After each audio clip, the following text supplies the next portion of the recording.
ಆಗ ಬೇರೆ ಏನೂ ಇರಲಿಲ್ಲ, ಟಿ ವಿ ಇರಲಿಲ್ಲ, ಸಿನಿಮಾ ಬಿಟ್ಟರೆ ಏನೂ ಇರಲಿಲ್ಲ. ಆಮೇಲೆ ನಾವು ಸ್ವಲ್ಪ ಕಾಲೇಜಿನಲ್ಲಿ ಓದ್ತಿರ್ಬೇಕಾದ್ರೆ ಸ್ವಲ್ಪ ನಾವು ಮೈಸೂರು ಅಲ್ಲಿ ಇಲ್ಲಿ ಯಾವಾಗಲೂ ತುಂಬ ಕಷ್ಟ ಇತ್ತು. ನಾವು ಯಾಕೆ ಒಂದು ತಂಡ ಮಾಡಬಾರ್ದು ಅಂತ ಹಣ ಇಲ್ಲ. ಆಮೇಲೆ ನಾಟಕಕ್ಕೆ ಹಣ ಬೇಕು ಅಂತ ನಮ್ಗೆ ಅನಿಸೇ ಇರಲಿಲ್ಲ. ಮೇಕಪ್ ಮ್ಯಾನ್ ಯಾರೋ ಬರ್ತಿದ್ರು, ಅವ್ನಿಗೆ 20 ರೂಪಾಯಿ 25 ರೂಪಾಯಿ ಕೊಡ್ತಾಯಿದ್ವಿ. ನಾವು ಶಾಂತಲಾ ಕಲಾವಿದರು ಕಟ್ಟಿದಾಗಲೂ ದುಡ್ಡು ಬೇಕು ಅಂತ ಅನಿಸ್ಲಿಲ್ಲ. ನಾವು 300 ರೂಪಾಯಿ ಖರ್ಚು ಮಾಡಿದ್ವಿ ಅಷ್ಟಾಗ. ಅದು ವಿಶೇಷವಾದ ಕಾರಣ ಏನೂ ಇಲ್ಲ. ಅದು ಯಾರೋ ಅಂದರು ಶಾಂತಲಾ ಅಂತ. ಈ ಪ್ರಜಾವಾಣಿ ಕಿವಿ ಜಾಹೀರಾತು ಬರುತ್ತಲ್ಲ, ಶಾಂತಲಾ ಸಿಲ್ಕ್ಸ್ ಆ್ಯಂಡ್ ಸ್ಯಾರೀಸ್ ಅಂತ ಬರುತ್ತಲ್ಲ, ಶಾಂತಲಾ ಅಂತ ಇಟ್ವಿ ಅಷ್ಟೇ ನಾವು.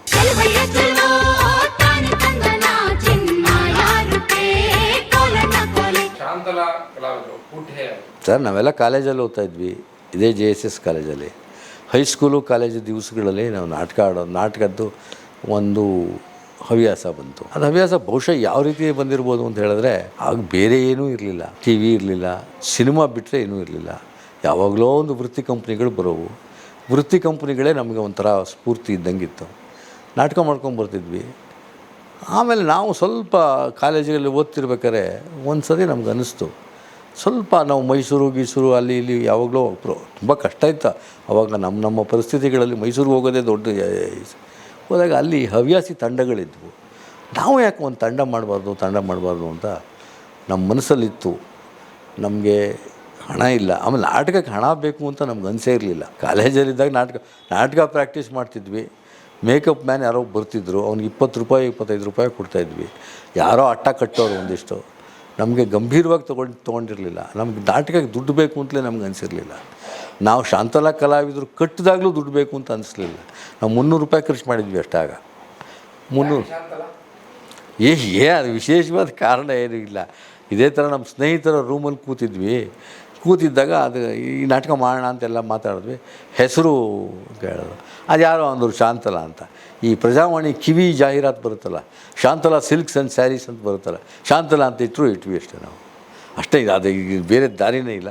ಒಂದು ಘಟ್ಟದಲ್ಲಿ ನಾನು ಚೇಂಜ್ ಮಾಡಬೇಕು ಅಂತ ಹೊರಟೆ ನಾನು. ಅವನೇ ಅದು ಪಾಂಪಸ್ ಆಗಿದೆ, ಹೆಸರು ಇದು ಹಾಕಬೇಕು ಅಂತ. ನನ್ನ ಫ್ರೆಂಡ್ ಅದು ಇರಲಿ ಬಿಡೋ, ನಿಂಗೇನು ತೊಂದರೆ, ಅದ್ರ ಪಾಡಿಗೆ ಅದು ಇರಲಿ ಇಂದ. ಹಾಗೆ ಕಂಟಿನ್ಯೂ ಆಯಿತು. ರಂಗಭೂಮಿ ಅಂತ ಹೇಳಿದ್ರೆ ಅಗೇನ್ ನಾವು ಜಾನಪದ ರಂಗಭೂಮಿಗೆ ಹೋಗಬೇಕಾಗುತ್ತೆ. ಈ ಭಾಗದಲ್ಲಿ ಈಗ ಅಳಿವಿನ ಅಂಚಿಗೆ ಹೊರಟೋಗಿದೆ, ಅಳಿದೇ ಹೋಗಿದೆ. ಮೂಡಲಪಾಯ ಯಕ್ಷಗಾನ ಇತ್ತು. ರಾಮಸಮುದ್ರದಲ್ಲಿ ಮೂಡಲಪಾಯ ಯಕ್ಷಗಾನ ಇದ್ದು ಪ್ರತಿ ಯುಗಾದಿಗೋ ಶಿವರಾತ್ರಿಗೋ ರೆಗ್ಯುಲರಾಗಿ ಮಾಡ್ತಾಯಿದ್ರು. ಆಮೇಲೆ ಇತ್ತೀಚೆಗೆ ವಿನಯ್ ಮತ್ತು ನನ್ನ ಮಗಳು ಎಲ್ಲ ಹೋಗಿ ಆ ಕಬ್ಬಳ್ಳಿ ಹತ್ತಿರ ಕೊಡಗಾಪುರ ಅಂತ ಗ್ರಾಮ, ಅಲ್ಲಿ ಕಲಾವಿದರು ಎಲ್ಲ ಮೂಡಲಪಾಯ ಯಕ್ಷಗಾನ ಮಾಡ್ತಾರೆ. ಆ ಮೂಡಲಪಾಯ ಯಕ್ಷಗಾನಗಳಲ್ಲಿ ನಿಮಗೆ ಗೊತ್ತಿದ್ದಂಗೆ ಪರದೆಗಿರದೆ ಏನೂ ಇರಲ್ಲ. ಹಿಮ್ಮೇಳ ಇರುತ್ತೆ, ಮುಮ್ಮೇಳ ಇರುತ್ತೆ. ಅದಕ್ಕೆ ವಿಶೇಷವಾದ ನೃತ್ಯ ಅದು ಇವೆಲ್ಲ ಇರುತ್ತೆ. ಅವರೇನೋ ಮಾಡೋಕ್ಕೆ ಹೋಗಿ ಪಾಪ ಬೇಜಾರಾಗಿ ಬಿಟ್ಬಿಟ್ಟಿದ್ರು. ಏನೋ ಒಂದಿಷ್ಟು ಹೆಜ್ಜೆಗಳು ಕಲ್ತ್ಕೊಂಡ್ಬಂದ್ರು ಇವರಷ್ಟೇ. ಆ ಮೂಡಲಪಾಯ ಯಕ್ಷಗಾನ ಇತ್ತು. ನಾವು ಒಂದು ಸತಿ ಲೆಕ್ಕ ಹಾಕಿದಂಗೆ ರಾಮಸಮುದ್ರದಲ್ಲಿತ್ತು, ಇಲ್ಲಿ ಮರಿಯಾಲದಲ್ಲಿತ್ತು, ಬೇರೆ ಬೇರೆ ಊರುಗಳಲ್ಲೂ ಇತ್ತು. ಅವರು ಮೇಕಪ್ಗೆ ಬೇರೆ ಪದಾರ್ಥಗಳನ್ನ ಬಳಸ್ತಾಯಿದ್ರು, ಇದ್ದಿಲು ಬಳಸ್ತಾಯಿದ್ರು, ಮತ್ತೊಂದು ಬಳಸ್ತಾಯಿದ್ರು. ಇಡೀ ರಾತ್ರಿ ಆಡೋರು. ಅದಕ್ಕೆ ಯಾವಾಗ ಸ್ವಲ್ಪ ಸಿನಿಮಾಗಳು ಅವೆಲ್ಲ ಬಂದಾಗ ಈ ನಾಟಕ ರಂಗಭೂಮಿ ಎಲ್ಲ ಹಳ್ಳಿಗಳಲ್ಲೂ ರಂಗಭೂಮಿ ಇತ್ತು. ಎಲ್ಲ ಹಳ್ಳಿಗಳಲ್ಲೂ ರಂಗಭೂಮಿ ಅವ್ರ ಜಾತ್ರೆನಲ್ಲಿ, ಹಬ್ಬದಲ್ಲಿ ಎಲ್ಲ ಮಾಡೋರು. ಇದು ಆ ನಂತರದಲ್ಲಿ ನಮಗೆ ಈ ಹವ್ಯಾಸಿ ರಂಗಭೂಮಿಗಳು ಬಂತು. ವಿಶೇಷವಾಗಿ ಶಾಲಾ ಕಾಲೇಜುಗಳಲ್ಲಿ ಅದು ಪ್ರಾರಂಭ ಆಯಿತು. ಡಿಸೆಂಬರ್ ತಿಂಗಳು ಬಂದರೆ ನಮ್ಮೂರಲ್ಲಿ ನಾವು ಚಿಕ್ಕವರಾಗಿದ್ದಾಗ ಇಲ್ಲಿಯ municipal high school, government Kannada boys middle school ಮತ್ತು ಹಿಂದಿ ಪ್ರಸಾರ ಸಭಾ, ಒಂದು ಟೈಪಿಂಗ್ ಇನ್ಸ್ಟಿಟ್ಯೂಟ್ ಇತ್ತು, ಶ್ರೀ ಇನ್ಸ್ಟಿಟ್ಯೂಟ್ ಆಫ್ ಕಾಮರ್ಸ್ ಅಂತ, ಅದು ಮತ್ತು ಬೇರೆ ಶಾಲೆಗಳು ವಾರ್ಷಿಕೋತ್ಸವ ಮಾಡೋರು. ವಾರ್ಷಿಕೋತ್ಸವ ಮಾಡಿದ್ರೆ ಒಂದು ನಾಟಕ ವಿದ್ಯಾರ್ಥಿಗಳಿಂದ ಇದ್ದೇ ಇರ್ತಾಯಿತ್ತು. ಅಲ್ಲಿ ಯಾರೋ ನಾಟಕದ ಚಟ ಇದ್ದು ಮೇಷ್ಟ್ರು ಇರೋರು, ಆ ಮೇಷ್ಟ್ರು ಹೇಳ್ಕೊಡೋರು. ಉದ್ದಕ್ಕೆ ಒಂಥರ ಫೆಸ್ಟಿವಲ್ ಥರ ನಡೆಯೋದು. ಆ ಹಿಂದಿ ಕ್ಲಾಸಲ್ಲಿ 2 ದಿವಸ ನಡೆಯೋದು. ಒಂದು ದಿವಸ ವಿದ್ಯಾರ್ಥಿಗಳ ನಾಟಕ, ಇನ್ನೊಂದು ದಿವಸ ಮೇಷ್ಟ್ರುಗಳ ನಾಟಕ ಮಾಡೋರು. ಹಿಂದಿ ನಾಟಕ, ಕನ್ನಡ ನಾಟಕ ಎಲ್ಲ ಮಾಡೋರು. ಹೀಗಾಗಿ ಈ ಒಂಥರ ಈ ಹವ್ಯಾಸಿ ರಂಗಭೂಮಿ ಬೆಳೆಯೋದಕ್ಕೆ ಈ ಶಾಲಾ ಕಾಲೇಜುಗಳು ಕಾರಣ. ಆಮೇಲೆ ಕಾಲೇಜ್ ಆದಾಗ ಕಾಲೇಜಲ್ಲಿ ಕೆಲವು ಮೇಷ್ಟ್ರುಗಳು ನಾಟಕ ಮಾಡ್ಸೋಕ್ಕೆ ಶುರು ಮಾಡಿದ್ರು. ನಮ್ಮ ಕಾಲೇಜಲ್ಲಿ ನಾವು ಕಾಲೇಜುಗಳಲ್ಲಿ ನಾಟಕ ಮಾಡ್ಕೊಂಡು ಹೋಗ್ತಾಯಿದ್ದು. ಆ ನಂತರ ನಾವು ಟೀಮ್ ಮಾಡಬೇಕು ಅಂತ ಹೊರಟಾಗ ಮುಖ್ಯವಾಗಿ ನಮಗೆ ಒಂದು ಸತಿ ಇದಕ್ಕೆ ಹೋದ್ವಿ. ನಾನು ನಮ್ಮ ಸ್ನೇಹಿತ ನಮ್ಮ ಜೊತೆ ನಾವು ಟೀಮಾಗೇ ಮಾಡಿದ್ದದು. ನಾನು ಒಬ್ಬ ಅಂತಲ್ಲ, ನಾನು ಚಂದ್ರಶೇಖರ್ ಅಂತಿದ್ದ, ಅವನು ಕಿರುತೆರೆ ಒಳಗಡೆ ತುಂಬ ಸ್ಕ್ರಿಪ್ಟ್ಸ್ ಬರ್ದ, ತೀರ್ಕೊಂಬಿಟ್ಟ ಅವನು. ಅಭಿರುಚಿ ಚಂದ್ರನವರು ಅವನು ನಮ್ಮ ಇಲ್ಲೇ ಚಾಮರಾಜನಗರದಲ್ಲಿ ಇದ್ದ. ಅವನು AD ಸಿಲ್ವಾ ಅಂತ ಪಾತ್ರೆ ಅಂಗಡಿ ಇಟ್ಟಿದ್ದಾರೆ ಅವರು, ಶ್ರೀನಿವಾಸ ರಂಗನ್ ಅಂತ, ಆರಾಧ್ಯ ಅಂತ, ನಾವುಗಳೆಲ್ಲ ಇದ್ವಲ್ಲ ಮಾಡಬೇಕು ಅಂತ ಹೊರಟಾಗ ನಾನು ಚಂದ್ರು ಸಮತೆಂಥದವ್ರದ್ದು ನಾಟಕ ನೋಡೋಕೆ ಹೋದ್ವಿ. 3 ನಾಟಕದ ಒಂದು ಪ್ಯಾಕೇಜ್ ಅದು. ಈ ಇಳಿಬೋನು, ಬೊಂತೆ, ಟಿಂಗರ್ ಬುಡ್ಡಣ್ಣ, ಸಮತೆಂಥವ್ರು. ಹುಚ್ಚಿಡ್ದೋಯ್ತು ನಮಗೆ, ಇಷ್ಟು ಅಚ್ಚುಕಟ್ಟಾಗಿ ನೀಟಾಗಿ ನಾಟಕ ಆಡಬೇಕಲ್ಲ ನಾವು ಅಂತ. ಹಾಗೆ ರಾತ್ರಿ ಎಲ್ಲ ಮಾಡಿದ್ವಿ. ಆ ವರ್ಷವೂ ಅದರ ಮಾರನೇ ವರ್ಷವೂ ಈ ಕನ್ನಡ ಸಾಹಿತ್ಯ ಪರಿಷತ್ನವರು ಒಂದು ಜಿಲ್ಲಾ ಮಟ್ಟದ ನಾಟಕ ಸ್ಪರ್ಧೆ ಇಟ್ಟರು. ನಮ್ಮ ಟೀಮ್ನ ನಾನು ಇರಲಿಲ್ಲ ಅವತ್ತು. ಆ್ಯಕ್ಚುಲಿ ಇವೆಲ್ಲ ವ್ಯವಸ್ಥೆ ನಡೆದಾಗ ನಾನು ಇರಲಿಲ್ಲ, ನಾನೆಲ್ಲ ಹೊರಟೋಗಿದ್ದೆ. ಬಂದು ನೋಡ್ತೀನಿ ನನ್ನ ಚಂದ್ರು ನಾಟಕ ಪ್ರಾಕ್ಟೀಸ್ ಮಾಡಿಸ್ತಾ ಇದ್ದ. ಜುಲೈ 29 ನಾಟಕ ಕಣೋ ಮಾಡಿಸ್ತಾಯಿದ್ದೀನಿ ಅಂತ ಹೋದ್ವಿ. ನಾಟಕದ ಕೂತ್ಕೊಂಡು ಅದಕ್ಕೆಲ್ಲ ಹಿಂದೆ ಕೆಲಸ ಮಾಡಿದ್ವಿ ನಾವು. ಮೈಸೂರಲ್ಲಿ ನಾಟಕ ಮಾಡಿ, ನಾಟಕ ಚೆನ್ನಾಗಾಯಿತು. ಪ್ರೈಸ್ ಬರಲಿಲ್ಲ ನಮಗೆ. ಪ್ರೈಸ್ ಬರೋ ಮಟ್ಟದ ನಾಟಕ ಆಡಿದ್ವಿ. ಅದು ನಮಗೇನು ಸಂಗೀತ ಇಲ್ಲ, ಲೈಟಿಂಗ್ ವಿಶೇಷವಾಗಿ ನಾವು ಮಾಡಿರಲಿಲ್ಲ, ಸೆಟ್ಟು ವೆರಿ ಸಿಂಪಲ್ ಸೆಟ್ಟು. ಆದರೂ ಕೂಡ ಎಲ್ಲರ ಗಮನ ಸೆಳೀತದು ನಾಟಕ. ಅವ್ನು ಚೆನ್ನಾಗಿ ಆ್ಯಕ್ಟ್ ಮಾಡ್ದ ನಮ್ಮ ಚಂದ್ರು, ಚೆನ್ನಾಗಿ ಬಂತು. ಅದೇ ಟೀಮ್ ಇಟ್ಕೊಂಡು ನಾವು ಅಕ್ಟೋಬರ್ ತಿಂಗಳಲ್ಲಿ ಇದು ಶಾಂತಲಾ ಕಲಾವಿದರು ಹೆಸರಲ್ಲಿ ಮಾಡಿದ್ವಿ. ತೀರ್ಮಾನ ಮಾಡಿಬಿಟ್ಟಿದ್ವಿ ನಾವು, ಇನಾಗ್ರೇಷನ್ ಅಂತ ಸಮಾರಂಭ ಮಾಡೋದು ಬೇಡ, ನಾಟಕ ಮಾಡಬೇಕಷ್ಟೆ. ಅವತ್ತಿನಿಂದ ನಮ್ದು ಇನಾಗ್ರೇಷನ್ ಆಯಿತು ಅಂತ ಲೆಕ್ಕ. ಗೆಸ್ಟ್ಗಳನ್ನ ಕರಿಬಾರ್ದು, ಲೆಕ್ಕ ರಿಜಿಸ್ಟ್ರ್ ಮಾಡಿಸ್ಬಾರ್ದು ಸಂಘಟನೆನ, ಲೆಕ್ಕ ದುಡ್ಡು ಕಲೆಕ್ಟ್ ಮಾಡ್ಕೋಬೇಕು, ಎಲ್ಲರಿಗೂ ಲೆಕ್ಕ ಒಪ್ಪಿಸ್ಬಿಟ್ಟು ಹರಿದಾಕ್ಬಿಡ್ಬೇಕು, ಮರ್ತು ಬಿಡ್ಬೇಕು ನಾವು ಅದನ್ನ ಅಂತ ಮಾಡ್ಕೊಂಬಂದ್ವಿ. ಭಾಳ ವರ್ಷ ಹಂಗೆ ನಡೀತು. ಅದು 13ನೇ ಇಸ್ವಿ ಒಳಗಡೆ ನಾವು ರಿಜಿಸ್ಟ್ರ್ ಮಾಡಿಸಿದ್ವಿ. ರಿಜಿಸ್ಟ್ರ್ ಮಾಡಿಸಿ ಅಕೌಂಟ್ ಓಪನ್ ಮಾಡಿ ಎಲ್ಲ ಮಾಡಿದ್ವಿ. ಹಂಗಾಯ್ತು. ಇಲ್ಲ ಅವ್ರ ಜೊತೆ ನಾವಿದ್ದೆ. ಅವರೆಲ್ಲ ಕೆಲಸ ಮಾಡ್ತಿದ್ದಾಗ ನಾನು ಅವರ ಟೀಮ್ನಲ್ಲಿ ಒಬ್ಬ ಸಣ್ಣ ನಟ, ಸುಮ್ಮನೆ ಅಲ್ಲಿ ಹೋಗೋದು, ನಿಂತ್ಕೊಳ್ಳೋದು, ನೋಡೋದು. ತುಂಬ ಹಿರಿಯರು. ನಮ್ಮದು ಪ್ರಾರಂಭ ಆಗಿದ್ದು 73ರಲ್ಲಿ, ಅವರು 63ರಲ್ಲಿ ಸ್ಟಾರ್ಟ್ ಮಾಡಿದರು. 63ರಲ್ಲಿ ಕನ್ನಡ ಕಲಾ ಸಂಘ ಅಂತ ಮಾಡಿದರು. ಅವರು ವಾರ್ಷಿಕೋತ್ಸವ ಮಾಡೋರು, ಅಲ್ಲಿ ನಾಟಕ ಆಡೋರು ಅವರು. ಅದು ತುಂಬ ಒಂದು 6-7 ವರ್ಷ ತುಂಬ ಆ್ಯಕ್ಟಿವ್ ಆಗಿತ್ತು. ಅದು ತುಂಬ ಆ್ಯಕ್ಟಿವ್ ಆಗಿತ್ತು. ಸ್ವಲ್ಪ ಕಮಿಟ್ಮೆಂಟ್ ಇತ್ತು. ನಾವೆಲ್ಲ ಕಲ್ತಿದ್ದಲ್ಲೇ. ನಮಗೆ ಅಪ್ರೆಂಟಿಸ್ಶಿಪ್ ಸಿಕ್ಕಿದ್ದೆ ಕೃಷ್ಣಮೂರ್ತಿಯಿಂದ. ನೀವು ಬೆನಕ ಕಿಟ್ಟಿ ಅಂತ ಬೆಂಗಳೂರಿನವ್ರು ಹೇಳ್ತೀರಿ, ಅವನ CR ಅಂತ ಇದ್ರು ಇಲ್ಲಿ, CR ಕೃಷ್ಣಮೂರ್ತಿ. ಅವನು CR ಅಂತಿದ್ರು ಅವನು. ಯಾಕೆಂದರೆ ಅವರೆಲ್ಲ ಕ್ಲಾಸ್ಮೇಟ್ಸ್ ಎಲ್ಲರೂ ನಾಟಕದವರವರು. CR Krishnamurthy, KR Krishnamurthy, KN Krishnamurthy, ಅದಕ್ಕೆ CR, KN, KR ಅನ್ನೋರವ್ರನ್ನ. ಅಲ್ಲಿ ಬೆನಕಕ್ಕೆ ಹೋದ್ಮೇಲೆ ಅವ್ನು ಬೆನಕ ಕಿಟ್ಟಿ ಅದ ಅಷ್ಟೇ. ಅದು ಭೂಮಿ ಚಟುವಟಿಕೆಗಳಿಂದ ಚಾಮರಾಜನಗರದ ಮೇಲಾಗಿರ್ತಕ್ಕಂಥ ಒಳ್ಳೆಯ ಪರಿಣಾಮ ಅಂದರೆ ಹೆಚ್ಚು ರಂಗತಂಡಗಳಾಗಿವೆ. ಮುಂಚೆ ನಾವೆಲ್ಲ ಮಾಡಿದಾಗ ಒಂದು ನಾಟಕ ಮಾಡಿ ಕೈ ಬಿಟ್ಬಿಡ್ತಿದ್ವಿ. ಎಲ್ಲ ಈಗ ರಿಪೀಟ್ ಶೋಗಳಾಗ್ತವೆ, ಬೇರೆ ಬೇರೆ ಕಡೆ ಹೋಗ್ತಾರೆ. ತುಂಬ ನಟರುಗಳು ಬಂದಿದ್ದಾರೆ ಈಗ. ಇಲ್ಲೇ ಒಂದು 5-6 ತಂಡಗಳಿವೆ ಈಗ, ಮಾಡ್ಕೊಂಡು ಹೋಗ್ತಾರೆ. ಸ್ವಲ್ಪ ಸೀರಿಯಸ್ಸಾಗಿ ನಾಟಕ ಮಾಡ್ಕೊಂಡು ಹೋಗುವಂಥ ಜನ ಇದ್ದಾರೆ. ನೋಡಿ ಇಲ್ಲಿದೆ ಪರಿಣಾಮ ಹೆಂಗೆ ಅಂದರೆ, ಚಾಮರಾಜನಗರದಲ್ಲಿ ಆ ಕಲಾ ಸಂಘದವ್ರು ಇದ್ದರು, ಆಮೇಲೆ ನಾವು ಬಂದ್ವಿ. ಹೈಸ್ಕೂಲಲ್ಲಿ ಕಾಲೇಜುಗಳಲ್ಲಿ ಇತ್ತು, ಈಗ ಹೈಸ್ಕೂಲ್ ಕಾಲೇಜುಗಳಲ್ಲಿ ಇಲ್ಲ. ಈಗ ಇಲ್ಲ ಬಂದ್ವಿ. ಹೀಗೆ ಬೇಕಾದಷ್ಟು ತಂಡ ಆಗಿದೆ. ಕೊಳ್ಳೇಗಾಲದಲ್ಲಿ ತಂಡ ಇಲ್ಲ, ಗುಂಡ್ಲುಪೇಟೆಯಲ್ಲಿ ತಂಡ ಇಲ್ಲ, ಯಳಂದೂರಲ್ಲಿ ತಂಡ ಇಲ್ಲ. ಹೀಗೆ ಒಂದು ಯಾವುದೋ ಒಂದು ತಂಡ ಒಂದು ಪಯೋನೀರಾಗಿ ಮೊದಲಿಗರಾಗಿ ಕೆಲಸ ಮಾಡಿದ್ರೆ ಆಗುತ್ತೆ. ಅದು ಆಗೇನಾಗುತ್ತೆ, ಒಂಚೂರು ಮಾಡಿದ್ರೆ ಯಾರಿಗೋ ಇನ್ಸ್ಪೈರ್ ಆಗ್ತಾನೆ, ಈ ಥರ ಮಾಡಬೇಕು ಅಂತಾನೆ. ಕೊನೆಗೆ ಜಗಳನಾರು ಕಾಯ್ಕೊಂಡು ಬೇರೆ ಒಂದು ತಂಡ ಮಾಡ್ತಾನೋ, ಹಾಂ, ಅದೊಂದು ಸ್ಪರ್ಧೆ ಆಗುತ್ತೆ. ಬೆಂಗಳೂರು ತನಕ ತಾವು ಪ್ರಯಾಣ ಮಾಡಲಿಲ್ಲ? ಶೋ ಮಾಡಿದ್ದೀವಿ ನಾವು ಬೆಂಗಳೂರು. ಶೋಗೆ ಮಾತ್ರ. ಸಾಂಸ್ಕೃತಿಕವಾಗಿ ಏನು ಅಲ್ಲಿ ತಮ್ಮ ಏನು ತುಂಬ ಜನ ಸ್ನೇಹಿತರಿದ್ದಾರೆ. ಈ ನಮ್ಮ ಸಂಪರ್ಕದಲ್ಲಿ ಬರುವಂಥ ತುಂಬ ಜನ ಇದ್ದಾರೆ. ಅದಕ್ಕೆ ಇನ್ನೊಂದು ದೊಡ್ಡ ಕಾರಣ ಏನು ಅಂದರೆ, ನೀನಾಸಂ ತಿರುಗಾಟ ಸ್ಪಾನ್ಸರ್ ಮಾಡ್ತಿದ್ವಿ ನಾವು. ನೀನಾಸಂ ತಿರುಗಾಟಗಳನ್ನು 88ರಿಂದ ಸ್ಪಾನ್ಸರ್ ಮಾಡ್ತಿದ್ವಿ. ಹಾಗಾಗಿ ನಮ್ಮ ತಂಡದವರು ಬಗ್ಗೆ ಇಡೀ ಕರ್ನಾಟಕದಲ್ಲಿ ಒಂಥರ ಹೆಸರು ಕೇಳಿದ್ರೆ ಇವರು ಅಷ್ಟು ಆ ಥರ ಇದೆ ಅಷ್ಟೇ. ನಮ್ಮಿಂದ ಎಷ್ಟು ಜನ ಹೋಗಿದ್ದಾರೆ ಇವರು ನೀನಾಸಂ ಮುಗಿಸ್ಕೊಂಡು? 6-7 ಜನ ನೀನಾಸಂ ಮುಗಿಸಿದ್ದಾರೆ. ಆಗ ತಿರುಗಾಟಗಳಲ್ಲಿದ್ದಾರೆ. ಹೀಗಾಗಿ ಒಬ್ಬರಿಂದ ಒಬ್ಬರಿಗೆ ಅದು ಗೊತ್ತಾಗಿ ಹೇಳಿದ್ರೆ ಗೊತ್ತಾಗೋ ಮಟ್ಟಿಗೆ ಒಂದು ಅಸ್ತಿತ್ವ, ಒಂದು ಛಾಪ್ ಮೂಡಿಸೋ ಮಟ್ಟಿಗಿದೆ ಅಷ್ಟೇ. ನಾವು ಅಲ್ಲೋಗಿ ಯಾರೂ ಗುದ್ದಾಡಕ್ಕೆ ಹೋಗಲಿಲ್ಲ ಅಷ್ಟೇ. ಸಾಂಸ್ಕೃತಿಕ ಕ್ಷೇತ್ರದಲ್ಲಿ ಜಾತಿ ಎಷ್ಟು ಸಮಸ್ಯೆ? ಏನಪ್ಪ ನಮಗೆ ಗೊತ್ತಿರಲಿಲ್ಲ, ನಮ್ಗೆ ತೀರಾ ಇತ್ತೀಚಿನ ತನಕ ಏನೂ ಗೊತ್ತಾಗ್ತಿರ್ಲಿಲ್ಲ ಅದು ಜಾತಿದು. ಇತ್ತೀಚೆಗೆ ನೋಡಿದ್ರೆ ಆ ಥರ ಜಾತಿದೇನೋ ಕೆಲಸಗಳು ಮಾಡ್ತವೆ ಅನಿಸುತ್ತೆ. ಈಗ ನಮಗೆ ಏನೋ ಅವಕಾಶಗಳು ಸಿಕ್ಕಲಿಲ್ಲ ಬೇಕಾದಷ್ಟು. ಅದು ಯಾಕೆ ಅವಕಾಶ ಸಿಕ್ಕಲಿಲ್ಲ ಅಂತ ನಾವು ಜಾತಿ ಕಾರಣಕ್ಕೆ ಸಿಕ್ಕಲಿಲ್ವ, ಜಾತಿ ಇಲ್ದಿರೋ ಕಾರಣಕ್ಕೆ ಸಿಕ್ಕಲಿಲ್ವ ಗೊತ್ತಿಲ್ಲ. ಈಗ ಜಾತಿ ಹೆಚ್ಚು ಶಬ್ದ ಮಾಡ್ತದೆ, ಇತ್ತೀಚಿನ ವರ್ಷದಲ್ಲಿ ಜಾಸ್ತಿ ಆಗಿದೆ. ನಾವೆಲ್ಲ ಮಾಡ್ತಿದ್ದಾಗ ಕಾಣ್ತಾ ಇದೆ ಅಂತ, ಸಮಾಜ ಹಂಗೆ ಕಾಣ್ತಾ ಇದೆ ಎಲ್ಲರ ಕಣ್ಣಿಗೂ ಅಂತ. ಎಲ್ಲರೂ ಕಾರಣ ಏನು, ಕಲಾವಿದರು ಕಾರಣ, ತಂಡಗಳು ಕಾರಣ, ಸರ್ಕಾರ ಕಾರಣ, ಎಲ್ಲ ಕಾರಣ. ನಾವು ಆ ಜಾತಿ ಹಿಡ್ಕೊಂಡು ಹೋಗಲಿಲ್ಲ. ನಮ್ಮ ಟೀಮಲ್ಲಿ ಒಂದು ಜಾತಿಯರಿಲ್ಲ, ಎಲ್ಲರೂ ಇದ್ದಾರೆ. ಯಾರು ಎಷ್ಟೋ ಇವತ್ತಿಗೂ ಕೂಡ ನಮ್ಮಲ್ಲಿ ಈಗ ಬರ್ತಾರೆ, ಈಗ ಮೊನ್ನೆ ಮಾಡಿದ್ರು, ಅವ್ರು ಯಾವ ಜಾತಿನವ್ರು ಗೊತ್ತಿಲ್ಲ ನಮಗೆ. ಮುಂಚೆ ಏನೂ ಗೊತ್ತಾಗ್ತಿರಲಿಲ್ಲ ನಮಗೆ, ಜಾತಿ ಯಾವ ಜಾತಿಯಿಂದ ಬಂದಿದ್ದಾರೆ ಗೊತ್ತಾಗ್ತಿರಲಿಲ್ಲ. ಈಗ ತಾನೇ ಗೊತ್ತಾಗೋಂಗೆ ಆಗ್ಬಿಟ್ಟಿದೆ. ಅವ್ರು ತೋರ್ಪಡಿಸ್ಕೊಳ್ಳೋದು ಅದೇನಪ್ಪ ಗೊತ್ತಾಗ್ಬಿಡುತ್ತೆ. ಈಗ ಮುಂಚೆ ನಾವು ಯಾರನ್ನೂ ಕೇಳ್ತಿರ್ಲಿಲ್ಲ. ಅದು ನಾವು ತಿರುಗಾಟ ಫಸ್ಟ್ ಮಾಡಿದಾಗ ನಮ್ಮ ಸ್ನೇಹಿತರು ಒಬ್ರು ಕಲಾವಿದರು ಇವ್ರಿಗೆ ಗೊತ್ತು, ದುಂಡು ಅದೇನಾದ್ರು ಗೊತ್ತು, ದುಂಡು ಅವ್ರಿಗೆ ಗೊತ್ತು, ಆರ್.ಎನ್. ಮೂರ್ತಿ ಅಂತಿದ್ದ. ಅವ್ರು ತುಂಬ ಕೆಲಸ ಮಾಡ್ದವನು, ವಿಪರೀತ ಕೆಲಸ ಮಾಡ್ದ ನಮ್ಮ ಜೊತೆ. ನಾಂದೆ ಆರ್.ಎನ್. ಮೂರ್ತಿ ಯಾಕೆ ಆ ಥರ ಕೆಲಸ ಮಾಡ್ತೀಯ, ಇಂಟ್ರ್ಯೂವಲ್ನಲ್ಲಿ ಒಂದು ಹೋಟ್ಲ್ ಇಟ್ಬಿಟ್ರೆ ಹೈ ಕ್ಲಾಸಾಗಿ ಆತ ಕಣ ಕಾಫಿ ಟೀ ಅಂದರೆ ಅಂದೆ ಸಾಯ್ತು. ಆಮೇಲೆ ಅವ್ನು ಬಂದ, ನಾವು ಹೋಟ್ಲಿಟ್ರೆ ಯಾರು ಸರ್ ಕುಡಿತಾರೆ ಕಾಫಿಯಿಂದ.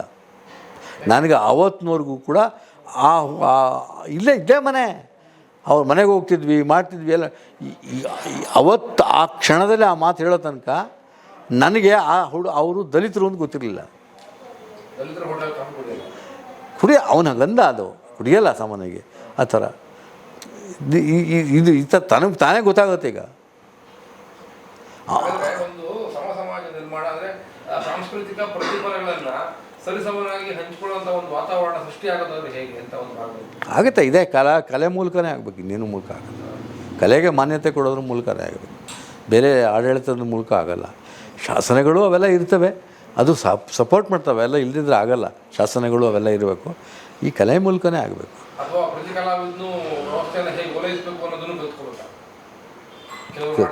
ಕಲ್ತ್ಕೊಂಡಿದ್ದಾರೆ. ಈಗ ಕಲ್ತ್ಕೊಂಡಿದ್ದಾರೆ, ಅವ್ರ ಅಸ್ತಿತ್ವ ಉಳಿಸ್ಕೊಳ್ಳೋಕ್ಕೋಸ್ಕರ ಕಲ್ತ್ಕೊಂಡಿದ್ದಾರೆ. ದುಡ್ಡು ಕಾಸು ಬೇಕಲ್ಲ. ಈಗ ಏನು ನೋಡಿ, ಈಗ ಇಲ್ಲೇ ಒಂದು ನಾಟಕ ಮಾಡ್ತೀವಿ ಅಂತ ಹೇಳಿದ್ರೆ ಇವತ್ತು 5,000 ರೂಪಾಯಿ ಇದೆ ಬಾಡಿಗೆ, ರಾಜ್ಕುಮಾರ್ ಕಲಾಮಂದಿರದ್ದು. ಲೈಟ್ಸ್ ಇಲ್ಲ, ಲೈಟ್ಸಿಗೆ ಎಷ್ಟು ಕೊಡಬೇಕು ಅಂತ ನೀವೇ ಲೆಕ್ಕ ಹಾಕ್ಕೊಳ್ಳಿ. ಮಿನಿಮಮ್ 6-7 ಸಾವಿರ ರೂಪಾಯಿ ಅಂತ ಇಟ್ಕೊಳ್ಳಿ. ಮೈಕು, ಇಷ್ಟು ಪ್ರಚಾರ ಎಲ್ಲ ಮಾಡಿದ್ರೆ ಒಂದು 20-25 ಸಾವಿರ ರೂಪಾಯಿ ಆಗುತ್ತೆ. ಹೆಂಗೆ ಹೊಂದಿಸೋದು? ನಾವು ಟಿಕೆಟ್ ಮಾಡ್ತಿದ್ವಿ. ಕೊನೆಗೆ ಅನೇಕ ಜನ ಈ ಕನ್ನಡ ಸಂಸ್ಕೃತಿ ಸ್ಪಾನ್ಸರ್ಶಿಪ್ ಇದು ತೊಗೊಂಡು ಉಚಿತವಾಗಿ ಮಾಡೋಕ್ಕೆ ಶುರು ಮಾಡಿದ್ರು.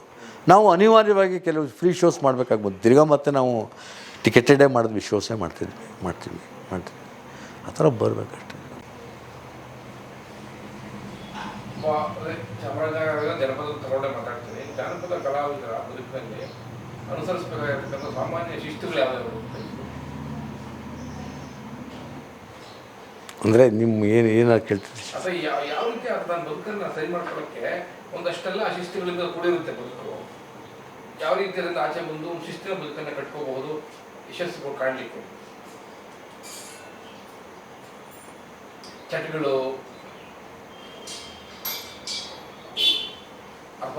ಗೊತ್ತಾಯ್ತು. ಈಗ ಅನಾವಶ್ಯಕ ಚಟಗಳಿಗೆ ದಾಸರಾಗ್ಬಿಡೋದು, ಮುಂದುವರಿಕೆಗಳನ್ನ ಮಾಡೋದು ಇವೆಲ್ಲ ಇಟ್ಕೊಂಡ್ತಾರಲ್ಲ. ಇಲ್ಲ ಸರ್, ನಮ್ಮ ಜಾನಪದ ಕಲಾವಿದರು ನಿಜ ಚಟಗಳು ಇರುತ್ತೆ. ಅನವಶ್ಯಕ ಖರ್ಚು ಅಂತ ನನಗೆ ಅನಿಸಲ್ಲ. ಯಾಕೆಂದರೆ ಅವ್ರು ಸರಳರಾಗಿ ಬದುಕ್ತಿದ್ದಾರೆ. ಅವ್ರಿಗೆ ಪಟ್ಟಣದವ್ರು ಖರ್ಚು ಮಾಡೋ ಅಷ್ಟರಲ್ಲಿ ಒಂದು ಸಣ್ಣ ಭಾಗನೂ ಕೂಡ ಅವ್ರು ಕೆಲಸ ಮಾಡ್ತಿಲ್ಲ. ಅವ್ರಿಗೆ ಈ ಕಲೆಯಿಂದ ನಾನು ಬದುಕನ್ನು ಅಚ್ಚುಕಟ್ಟಾಗಿ ಕಟ್ಕೊಳ್ಬಲ್ಲೆ ಅನ್ನೋ ಒಂದು ಆತ್ಮವಿಶ್ವಾಸ ಮತ್ತು ಆ ಅವಕಾಶಗಳು ಸಿಗಬೇಕು. ಅದು ಸಿಗದೆ ಹೋದರೆ ಕಷ್ಟ. ಅವಕಾಶಗಳು ಹೇರಳವಾಗಿದ್ದಾವೆ ಸರ್, ಆದರೆ ಅದೆಲ್ಲವೂ ಒಂದು ಗುಂಪಿನ ಪಾಲಾಗ್ತದವೆ ಅನ್ನೋದು ದುರಂತ. ಅದು ರಿಪೇರಿ ಆಗಬೇಕು. ಅದು ಘನತೆ, ಅವ್ರಿಗೊಂದು ಘನತೆ ತಂದು ಕೊಡೋವಂಥ ಕೆಲಸ ಆಗಬೇಕು. ಆಮೇಲೆ ನಾವು ಉಳಿದು ಹೇಳ್ಬೋದು, ದುಡ್ಡು ಸೇವ್ ಮಾಡ್ಕೊ, ನೀನು ಅಚ್ಚುಕಟ್ಟಾಗಿರು, ಮನೆ ಕಟ್ಕೋ, ನಿಮ್ಮ ಮಕ್ಕಳನ್ನ ಓದಿಸು, ಇದೆಲ್ಲ ಹೇಳ್ಬೋದು. ಬೇಸಿಕಲಿ ಇವತ್ತು 30,000 ಬರುತ್ತೆ, ಇನ್ನು 6 ತಿಂಗಳಾದಮೇಲೆ 2,000 ಬರುತ್ತೆ. ಈ ಥರ ಇದ್ದರೆ ಕಷ್ಟ. ಕಲೆಯನ್ನು ಬದುಕಿಗೋಸ್ಕರ ಯಾಕೆ ಅವಲಂಬಿಸ್ಕೋಬೇಕು ಅಂತ ನಾನು ಹೇಳೋದು. ಬದುಕಿಗೆ ಬೇರೆ ಏನಾದ್ರು ಮಾಡಿಕೊಡ್ಬೇಕು ಅವನಿಗೆ, ವ್ಯವಸಾಯನೋ ಮತ್ತೊಂದೋ ಮಗದೊಂದು ನೇಕಾರಿಕೆನೋ ಕಸುಬುಗಳು ಅದೊಂದು ಒಳ್ಳೆಯ ಉಪಕ್ರಮ. ಅದು ಒಂದು ಪ್ರೊಫೆಷನಲಿ ಕಸುಬುಗಳನ್ನ ಕಲಿಸಿದ್ರೆ ಅದರಲ್ಲಿ ಬದುಕೊಳ್ಳೋದವನು ಇದರಲ್ಲಿ ಪರ್ಸ್ಯೂ ಮಾಡ್ಬೋದು. ಅದು ತುಂಬ ಒಳ್ಳೆಯ ಉಪಕ್ರಮ ಮಾಡಿದರು. ನಮ್ಮ ಇದರಲ್ಲಿ ರತನ್ ಥಿಯೋಮ್ ಅಂತಿದ್ರಲ್ಲ, ಅವ್ರು ವ್ಯವಸಾಯಕ್ಕೆ ಭೂಮಿ ತೆಗೆದುಬಿಟ್ಟಿದ್ರು. ವ್ಯವಸಾಯಕ್ಕೆ ಭೂಮಿ ತೆಗೆದು ಎಲ್ಲ ಕಲಾವಿದರು ಕೆಲಸ ಮಾಡೋರು, ಅದರಲ್ಲಿ ಸಂಪಾದನೆ ಮಾಡ್ಕೊಳ್ಳೋರು ಇದು ಮಾಡೋರು.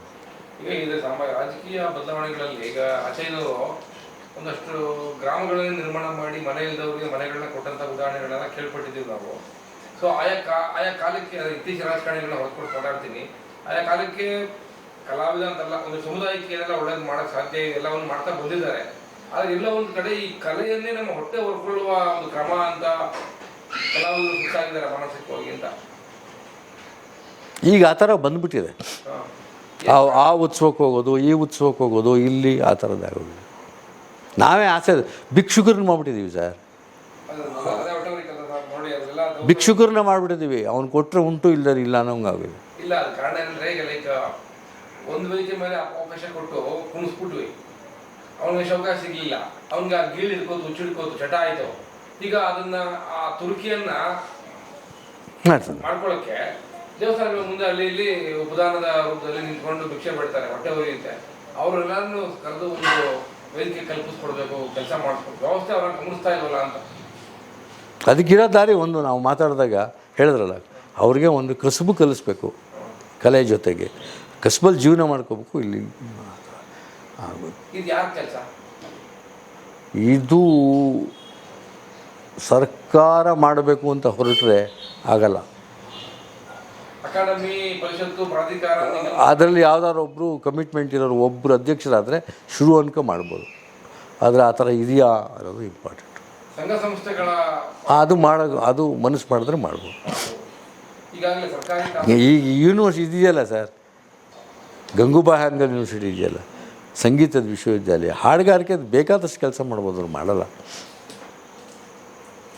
ಇದೆಲ್ಲ ಪ್ರಸಾರ ಮಾಡ್ಬೋದಾ? ಇವೆಲ್ಲ ಮಾಡಿ ಸರ್. ಇನ್ನೊಂದೇನು ಅಂದರೆ ಈಗ ಚಾಮರಾಜನಗರದಲ್ಲಿ ಅಥವಾ ಈ ಭಾಗದಲ್ಲಿ, ಹಳೆ ಮೈಸೂರು ಭಾಗದಲ್ಲಿ ಈ ಸಂಘ ಸಂಸ್ಥೆಗಳು, ಖಾಸಗಿ ಸರ್ಕಾರಿ ಸಂಘ ಸಂಸ್ಥೆಗಳು, ಪರಿಷತ್ತುಗಳು, ಎಲ್ಲ ಕ್ಷೇತ್ರ, ಸಾಹಿತ್ಯ, ಸಂಗೀತ, ಜಾನಪದ, ಈ ಎಲ್ಲ ಕ್ಷೇತ್ರಗಳ ಈ ಸಂಘ ಸಂಸ್ಥೆಗಳ ಪಾತ್ರ ಹೇಗೆ ನಡೀತಾ ಇದೆ? ಸಂಘ ಸಂಸ್ಥೆಗಳು ಅವರವರ ಮಿತಿಯಲ್ಲಿ ಮಾಡ್ತಾಯಿದ್ದಾರೆ, ಅವರವರ ಮಿತಿಯಲ್ಲಿ ಮಾಡ್ತಿದ್ದಾರೆ. ಕೆಲವು ಸಂಘ ಸಂಸ್ಥೆಗಳು ಸರ್ಕಾರದ ನೆರವು ಪಡ್ಕೊಂಡು ಮಾಡ್ತಾಯಿವೆ, ಕೆಲವು ಸ್ವಂತವಾಗಿ ಮಾಡ್ತಾಯಿದ್ದಾರೆ. ಮತ್ತು ಇನ್ನು ಕೆಲವು ಸನ್ಮಾನ ಗಿನ್ಮಾನ ಇತ್ಯಾದಿಗಳಲ್ಲಿ ಮಾಡೋವಂಥ ಕೆಲಸ ಅವರೊಂದು ಇಷ್ಟು ಕೆಲಸ ಮಾಡ್ತಾರೆ. ನಡೀತಿದೆ ಒಂಚೂರು ಕೆಲಸ. ವೆಂಕಟರಾಜ್ ಅವರು ರಂಗಕರ್ಮಿಯಾಗಿ, ಹಿರಿಯ ರಂಗಕರ್ಮಿಯಾಗಿ ಗುರುತಿಸ್ಕೊಂಡಿದ್ದಾರೆ ಸರ್. ನಾನು ದಿ ಪ್ರಾಬ್ಲಮ್ ಅಂದರೆ ನಾನು ಎಲ್ಲನೂ ಹೌದು ಏನೂ ಅಲ್ಲ ಅಂತಾರಲ್ಲ, ಹಾಗೆ ನಂದು. ಅದೇ ನಟ ಅಂಥ ಒಳ್ಳೆ ನಟ ಅಲ್ಲ, ನಿರ್ದೇಶಕ ಅಂಥ ಒಳ್ಳೆ ನಿರ್ದೇಶಕ ಅಲ್ಲ ನಾನು. ಆದರೆ ಒಬ್ಬ ರಂಗ ಸಂಘಟಕನಾಗಿ ನಾನು ಚೆನ್ನಾಗಿ ಕೆಲಸ ಮಾಡಿದ್ದೀನಿ ಅಂತ ಅನಿಸುತ್ತೆ ಈ ಒಂದು 20-25 ವರ್ಷದಲ್ಲಿ. ಅದೇ ಥರ ತುಂಬ ಜನ ತಯಾರಾಗಿದ್ದಾರೆ. ಅಲ್ಲ, ಎಲ್ಲಿಗೆ ಹೋಗಬೇಕು ಅಂತ ಹೊರಟರು ಅಲ್ಲಿಗೆ ಬಂದಿದ್ದೀರಾ ಅಂತ ಕೇಳ್ತೇನೆ ಪ್ರಶ್ನೆ. ಹಾಂ, ಬದುಕಲ್ಲಿ ಎಲ್ಲಿಗೆ ಹೋಗಬೇಕು ಅಂತ ಹೊರಟರು ತೀರ್ಮಾನ ಮಾಡಿಕೊಂಡು ಅಲ್ಲಿಗೆ ಬಂದಿದ್ದೀವಿ. ಆದರೆ ಅದು ಏನೋ ಆ ಉದ್ದೇಶ ಏನೋ ಇತ್ತು, ಆದರೆ ದಾರಿ ಹೀಗೆ ಹೋಗಬೇಕು ಅನ್ನೋ ಇದೆಲ್ಲ ದಾರಿ ಕರ್ಕೊಂಡೋಯ್ತು ನಮ್ಮನ್ನು. ಅದಕ್ಕೆ ಅನುಕೂಲಕರವಾದ ವಾತಾವರಣ ಆಯಿತು. ನಮ್ಮ ಮನೆ ವಾತಾವರಣ ಹಂಗೆ ಅನುಕೂಲ ಆಯಿತು. ಆಮೇಲೆ ಜೀವನಕ್ಕೆ ನೀವು ಹೇಳ್ದಂಗೆ ನನಗೊಂದು ಕೆಲಸ ಇತ್ತು, ಆ ಕೆಲಸದಲ್ಲಿ ಜೀವನ ಮಾಡ್ತಾಯಿದ್ದೆ ನಾನು. ಹಾಂ, ಅಂತ ಹೇಳ್ಕೊಳ್ತಾ ಇದ್ರು ಹೊಟ್ಟೆ ಬಟ್ಟೆಗೆ ಆಗೋಷ್ಟು ಇತ್ತು, ಸ್ನೇಹಿತರಿದ್ದರು, ಊರಿತ್ತು. ಆಮೇಲೆ ಒಂದು ಟ್ರಾನ್ಸ್ಪರೆನ್ಸಿ ನಮಗಿತ್ತು, ಒಂದು ಪಾರದರ್ಶಕತೆ ಇತ್ತು, ಒಳ್ಳೆಯವರು ಅಂತ ಇತ್ತು. ಆಮೇಲೆ ನಾವು ಬೇರೆದರ ಆ್ಯಕ್ಟಿವಿಟಿಯಲ್ಲೂ ತೊಡ್ಕೊತಿದ್ವಿ. ಬರೀ ನಾಟಕಕ್ಕೋಸ್ಕರ ಇಲ್ಲ, ಸಾಮಾಜಿಕ ಚಟುವಟಿಕೆಗಳು ತೊಡ್ಕೊತಿದ್ವಿ. ಯಾವುದೋ ಹಕ್ಕುಗಳು ಚ್ಯುತಿ ಆದಾಗ ಪ್ರತಿಭಟನೆಗೆ ಹೋಗ್ತಾಯಿದ್ವಿ ನಾವು. ಹೀಗೆ ಬರವಣಿಗೆ, ಹೀಗೆ ಒಂದು 10 ಕಾರಣಗಳಿಂದ ಇದು ಮುಂದುವರ್ಕೊಂಡಿದ್ವಿ. ಆ ಪರಂಪರೆನ ಬೇರೆಯವರು ಮುಂದುವರಿಸಿದ್ರು, ಬೇರೆ ತಂಡಗಳು ಮುಂದುವರಿಸ್ಯಾರ. ಅದು ವಿಶೇಷ. ಅದು ನಮ್ಮದೇ ಒಂದು ರೀತಿ ಕಾಂಟ್ರಿಬ್ಯೂಷನ್. ಅದಕ್ಕೆ ನಮಗೆ ಮುಂಚಿದ್ದರು ಒಂದು ಕಾಂಟ್ರಿಬ್ಯೂಷನ್. ಅದೇ ನೀವು ಹೇಳೋರಲ್ಲ, ಬೆನಕ ಕಿಟ್ಟಿ ಅವರೆಲ್ಲ ಕನ್ನಡ ಕಲಾ ಸಂಘ ಅಂತ ಮಾಡಿದ್ರು. ಅವರು ನಡೆಸಿದ್ರು, ಚೆನ್ನಾಗಿ ನಡೆಸಿದ್ರು. ಸ್ವಲ್ಪ ಗಂಭೀರವಾಗಿ ನಾಟಕ ಮಾಡಬೇಕು ಅಂತ ಹೊರಟವ್ರು ಅವರೇನೆ ಫಸ್ಟು. ಆದರೆ ಅವರು ಥಿಯೇಟ್ರ್ಗಳ ನಾಟಕ ಮಾಡಲಿಲ್ಲ. ಅವರೇ ಸ್ಟೇಜ್ಗಳು ಹಾಕ್ಕೊಂಡು ಕಷ್ಟಪಟ್ಟು ಮಾಡೋರು. 25 ರೂಪಾಯಿಗೆ ನಾಟಕ ಮಾಡ್ಯಾರ ಅವರು. 25 ರೂಪಾಯಿ ಬಂಡವಾಳದಲ್ಲಿ ನಾಟಕ ಮಾಡ್ಯಾರ. ಚಾಮರಾಜನಗರ ಜಿಲ್ಲೆಯ ಸಾಂಸ್ಕೃತಿಕ ಅಸ್ಮಿತೆ ಅಂತ ಕರೆದ್ರೆ ಏನನ್ನು ಕರಿಬೋದು ನಿಮ್ಮ ಹಿರಿಯ ಅನುಭವದಲ್ಲಿ? ಚಾಮರಾಜನಗರದ ಅಸ್ಮಿತೆ ಇದೆ ಸರ್. ಈ ಶ್ರಮಜೀವಿಗಳ ಜಾನಪದ ಲೋಕನೇ ಅಸ್ಮಿತೆ. ಆದರೆ ಈ ನಾಟಕನೂ ತೊಗೋಬೋದು, ನೀವು ರಂಗಭೂಮಿಯನ್ನು ಕೂಡ ತೊಗೋಬೋದು, ಅದರ ಭಾಗವಾಗಿ ನಾಟಕನೂ ತೊಗೋಬೋದು. ಸಾಹಿತ್ಯವನ್ನು ಅಸ್ಮಿತೆಯಾಗಿ ತೊಗೋಬೋದು. ಈಗ ತುಂಬ ಜನ ಬರೀತಾರೆ, ಈಗ ತುಂಬ ಜನ ರೈಟರ್ಸ್ ಇದ್ದಾರೆ. ಈಗ ಪದ್ಯ ಬರೆಯೋರು, ನಾಟಕ ಬರೆಯೋರು ತುಂಬ ಜನ. ಈಗ ಪ್ರಶಸ್ತಿಗಳೆಲ್ಲ ಬಂದಿದೆಯಲ್ಲ ಈಗ. ಯಾವುದೋ ಒಂದು ಜಿಲ್ಲೆಯ ಅಸ್ಮಿತೆಯೋ ಅದನ್ನೇ ಕಡೆಗಣಿಸೋದು ದುರಂತ ಅಲ್ವಾ, ಸಾಮಾಜಿಕ ದುರಂತ ಅಲ್ವಾ? ಹೌದು. ಅದಕ್ಕೇನಾದರೂ ಉಪಾಯಗಳಿದ್ದಾವೆ ನಿಮ್ಮಲ್ಲಿ? ನಾವೆಲ್ಲ ದುಡಿದು ನಾವೆಲ್ಲ ಯುವಕರಿದ್ದೀವಿ, ಉಪಾಯ ಕೊಡಿ ಹಿರಿಯರಲ್ಲಿ. ಸಂಘಟನೆ ಆ ಸಂಘಟನೆ ವೃತ್ತಿಗಾಗಿ ಅಲ್ಲ, ಅಥವಾ ಮತ್ತೊಂದು ಇದಕ್ಕಲ್ಲ. ಈಗ ಒಬ್ಬ ರೈಟರ್ ಅಂದರೆ ಪಬ್ಲಿಷಿಂಗಿಗೆ ಅಥವಾ ಅದಕ್ಕೆ ಒತ್ತಾಸೆಯಾಗಿ ನಿಲ್ಲುವಂಥ ಕೆಲಸಕ್ಕೆ ಹೊಗಳೋರೇ ಇಲ್ಲ ಸರ್. ಇವತ್ತು ಗುರುತಿಸೋರೇ ಇಲ್ಲ, ಹೊಗಳೋರೇ ಇಲ್ಲ. ಹೊಗಳಿದ್ರೆ ಏನೋ ಕಳ್ಕೊಂಬಿಡ್ತೀವಿ ಅನ್ನೋ ದುಃಖದಲ್ಲಿದೆ ತರಬಾರ್ದು.